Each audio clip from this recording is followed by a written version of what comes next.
प्रदर्शन, बवाल और खूब हंगामा और इसके बाद लाठीचार्ज। 20 जुलाई 2026 को दिल्ली के जंतर मंतर पर हुए चलो संसद प्रदर्शन के दौरान सुरक्षा बलों द्वारा पैलेट गन और अन्य हथियारों के इस्तेमाल का गंभीर विवाद सामने आया। इस घटना में पैलेट गन और रबर बुलेट जैसे हथियारों का इस्तेमाल किया गया। अस्पतालों की मेडिकल रिपोर्ट्स और प्रशासन के दावों के बीच पूरा सच आज हम आपको बताएंगे विस्तार से। तो चलिए शुरू करते हैं। दोस्तों, भीड़ को नियंत्रित करने और प्रदर्शनकारियों को तितर बितर करने के लिए सुरक्षा बल कई चरणों में अलग अलग हथियारों का इस्तेमाल करते हैं। इन्हें गैर घातक हथियार कहा जाता है, जिनका मकसद जान लेना नहीं बल्कि भीड़ को रोकना होता है। इनमें कई हथियार शामिल होते हैं, जैसे लाठी, वाटर कैनन, पैलेट गन और रबर बुलेट।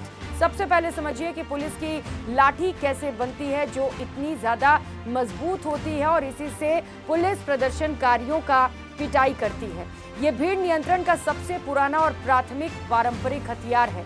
ये क्या है, ये समझिए। ये आमतौर पर बांस, फाइबर ग्लास या भारी पॉली कार्डबोर्ड से बनाया जाता है और ये एक छड़ी होती है। ये कैसे काम करती है, ये समझिए। पुलिस बल शारीरिक बल का प्रयोग करते हुए प्रदर्शनकारियों पर सीधे प्रहार करते हैं। मानक नियमों के अनुसार लाठी का प्रहार पैर या शरीर के निचले हिस्से पर ही होना चाहिए। इसका असर क्या होता है? इससे गंभीर चोटें लगती हैं, फ्रैक्चर होता है, हड्डियां टूट जाती हैं और गहरे घाव भी होते हैं। और इसका मुख्य उद्देश्य होता है डर पैदा करना और ऐसे भीड़ को धकेल देना, यानी कि वहां से हटा देना। बात वाटर कैनन की करेंगे, यानी कि पानी की बौछार की। ये बिना किसी शारीरिक संपर्क के भीड़ को पीछे धकेलने का एक प्रभावी साधन है। दोस्तों, ये क्या है, ये समझिए।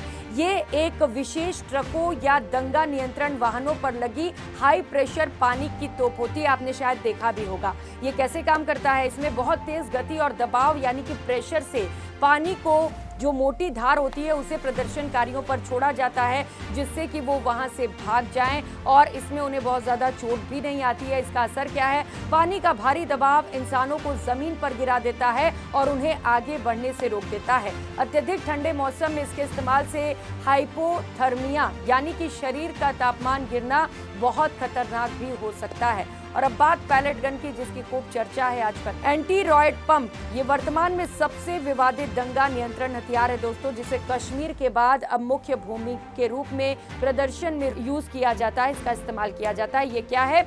ये एक 12 बोर की पंप एक्शन शॉटगन होती है, जिसमें कारतूस का इस्तेमाल होता है। ये कैसे काम करती है, ये समझ लीजिए। इसके लिए एक एकल कारतूस के अंदर धातु, जिसमें लगभग 400 से 500 छोटे छोटे छर्रे यानी कि पैलेट्स होते हैं। जब इसे दागा जाता है तो ये छर्रे एक दिशा में फव्वारे की तरह चारों तरफ फैल जाते हैं और इसका असर क्या होता है? ये त्वचा में धंस जाते हैं। यदि इन्हें चेहरे या आंखों के स्तर पर दागा जाए तो ये आंखों की रोशनी हमेशा के लिए छीन भी सकते हैं।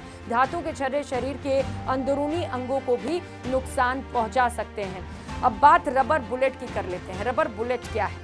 इसे वास्तविक धातु की गोलियों के विकल्प के रूप में इस्तेमाल किया जाता है दोस्तों, ताकि जान माल का नुकसान न हो सके। यानी कि ये है तो बुलेट, लेकिन इससे आपकी जान नहीं जाएगी। ये क्या है? ये पूरी तरह से रबर से बनी गोलियां हो सकती हैं या फिर धातु यानी कि स्टील और लीड की गोलियां भी हो सकती हैं, जिसके ऊपर रबर या प्लास्टिक की मोटी परत चढ़ी होती है। ये कैसे काम करती है? इन्हें विशेष दंगा नियंत्रण बंदूकों या सामान्य बंदूकों के मॉडिफाइड बैरल से दागा जाता है। इन्हें सीधे चेहरे पर न मारकर निचली शरीर के हिस्सों पर मारा जाता है, जिससे कि आंखों को नुकसान न पहुंचे और जान का खतरा न हो। असर क्या होता है?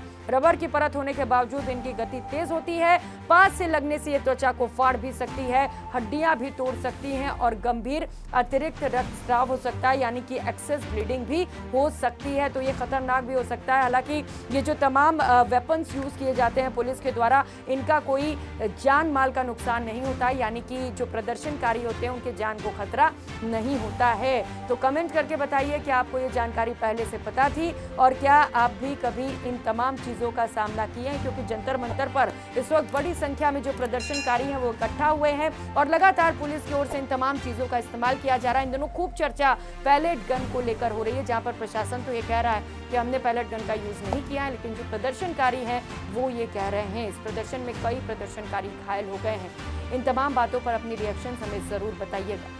नमस्कार।